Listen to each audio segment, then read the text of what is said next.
नमस्कार मित्रांनो, आपलं सर्वांचं हार्दिक स्वागत. मी आता ही सध्या जी चर्चा करणार आहे, ती सध्याचे रिअल इस्टेट मार्केट व माझ्या रिअल प्रॉफिट चॅनलवर.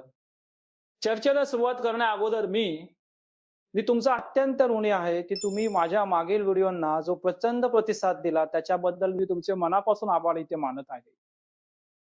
आपल्यास माहीतच असेल, की इराण व अमेरिका यांच्यात युद्ध करण्याचा समझोता झालेला आहे. ह्या युद्धामुळे सर्व लोक घाबरलेले होते व त्याचा किंचितसा निगेटिव्ह परिणाम हा रिअल इस्टेटवर होत होता. पण आता ही परिस्थिती पूर्णपणे बदललेली आहे. युद्ध थांबलेलं आहे व येणाऱ्या काळामध्ये मी अशी घोषणा करतो आणि तुम्ही पण त्याचे सहमत व्हाल, की अब की बार नहीं रुकेगा प्रॉपर्टी का मार्केट बूम. असे काय परिणाम जे झालेले आहेत आणि अशा काय घडामोडी झालेल्या आहेत, त्याच्यामुळे रिअल इस्टेटचे भाव हे गगनाला भिडणार आहेत. ज्या 20 वर्षाच्या अनुभवातून तुम्हाला मी सांगत आहे. युद्ध ज्यावेळी चालू होते त्यावेळी भारत सरकार व महाराष्ट्र शासन यांनी कितीतरी लोक उपयोगी निर्णय घेतलेले आहेत आणि त्याचा चांगला परिणाम हा रिअल इस्टेट मार्केटसाठी होणार आहे.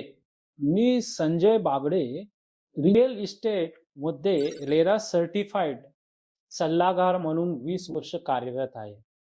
दररोज नवीन नवीन प्रोजेक्ट्सना भेटी देणे, त्याच्यामध्ये काय विशेष आहे जे माझ्या ग्राहकांच्या फायद्याचं असेल तेचा मी अभ्यास करतो. तसे जे आजच्या घडीचे अग्रेसर डेव्हलपर आहे ह्यांची पण माझ्याशी दररोजची चर्चा होते आणि तुम्ही माझ्या विचाराशी पण सहमत व्हाल, की एखादी व्यक्ती जे काम दररोज करते ती त्याच्यामध्ये अग्रेसर होते आणि ती भविष्यातील संधींचा शोध चांगल्या प्रकारे घेऊ शकते. मला इथे तुम्हाला सांगायला आवडेल, की ज्यांना मी माझा आदर्श मानतो त्यांनी शून्यातून विश्व निर्माण केलेले आहे. जे अगोदर रिअल इस्टेट मार्केटमध्ये एजंट म्हणून काम करत होते, जे जमिनीचे सौदे करत होते, ते आजच्या घडीला लिमिटेड कंपनीचे मालक आहेत. एवढा फायदा त्यांना जमिनीच्या व्यवहारातून झालेला आहे. अनादी काळापासून, फार पूर्वीपासून पूर, युद्ध किंवा एखादी नैसर्गिक आपत्ती ह्या गोष्टी येतच असतात आणि जातच असतात. पण रिअल इस्टेट मार्केट पुन्हा पुन्हा त्याच गतीने लोकांना जास्त परतावा देत आहे. युद्ध काळामध्ये रिझर्व्ह बँकांनी कोणतेही व्याजाचे दर, होम लोनचे दर किंचितही वाढवलेले नाही. तसेच त्यांनी असे काही लोकोपयोगी निर्णय घेतलेले आहेत फॉरेन इन्व्हेस्टमेंटसाठी, की त्यांना या देशामध्ये टॅक्स लागणार नाही. त्यामुळे ही गोष्ट रिअल इस्टेटसाठी फार पूरक आहे. तसेच आपले महाराष्ट्र शासन यांनी रेडी रेकनरचे कोणतेही दर वाढवलेले नाहीत व स्टॅम्प ड्युटीचे रेट देखील स्थिर ठेवलेले आहेत.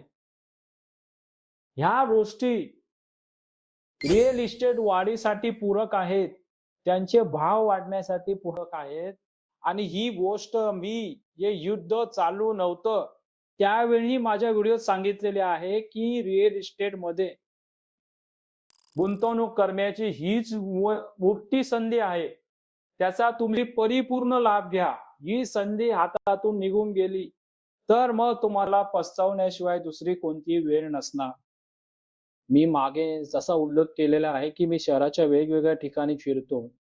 माझ्या आता असं निदर्शनास आलेलं आहे, की रिडेव्हलपमेंटचं काम महाराष्ट्रामध्ये प्रत्येक विभागात जोराने चालू आहे. त्यामुळे लोकांना आपलं राहतं घर सोडून भाड्याच्या घरात राहायला ते जात आहेत. त्यामुळे भाड्यांच्या घराची संख्या व मागणी फार मोठ्या प्रमाणात वाढलेली आहे. आणि दुसरी गोष्ट, की जी भाड्याची रक्कम आहे त्याच्यामध्ये पण फार मोठी वाढ झालेली आहे. त्यामुळे एखादे तुम्ही घर विकत घेतलं तर तुम्हाला लवकरात लवकर इन्कम चालू होऊ शकतो. हा एक रिअल इस्टेटचा सध्याचा मोठा फायदा आहे. प्रॉपर्टीमध्ये गुंतवणूक करताना फार मोठी दक्षता घ्यावी लागते. त्यामुळे कोणताही निर्णय तुम्ही घाईत घेऊ नका. मित्रांनो, भविष्यात जर तुम्हाला रिअल इस्टेट क्षेत्रासंदर्भात काही माहिती हवी असल्यास तुम्ही मला संपर्क करू शकता किंवा माझ्या रिअल प्रॉफिट चॅनलला देखील भेट देऊ शकता. तुम्ही मला शांत चित्ताने ऐकलं आणि मी आताही असं नमूद करतो की जे तुम्ही माझे मागचे व्हिडिओला प्रचंड प्रतिसाद दिला त्याच्याबद्दल मी तुमचे सततच्या ऋणी आहोत. मी आपली भेट पुढील व्हिडिओमध्ये नक्की